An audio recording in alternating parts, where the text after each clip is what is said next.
السلام علیکم غریب بچگان، ما بچه تاجیکم ای تاجیکستان. درد و غم و غریبی و گفتن آسان، خداوندی مهربان نگهبانتا. درد و غم و غریبی و گفتن آسان، خداوندی مهربان نگهبانتا.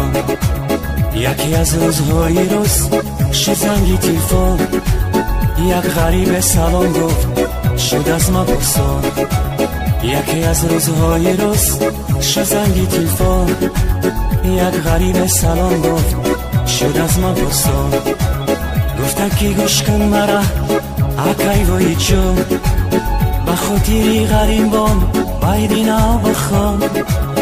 گفتن که گوش کن مرا اکای وای جون، به خاطری غریبان بایدینا بخوان. غریبم غیر تو کسی ندارم، یگانه تو هستی پروردگارم.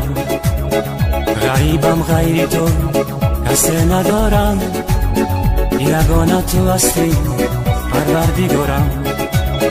همیشه نزد تو من گناهکارم، در ملکی غریبی مکن تو خورم. همیشه نزد تو من گناهکارم، در شهری غریبی مکن تو خورم.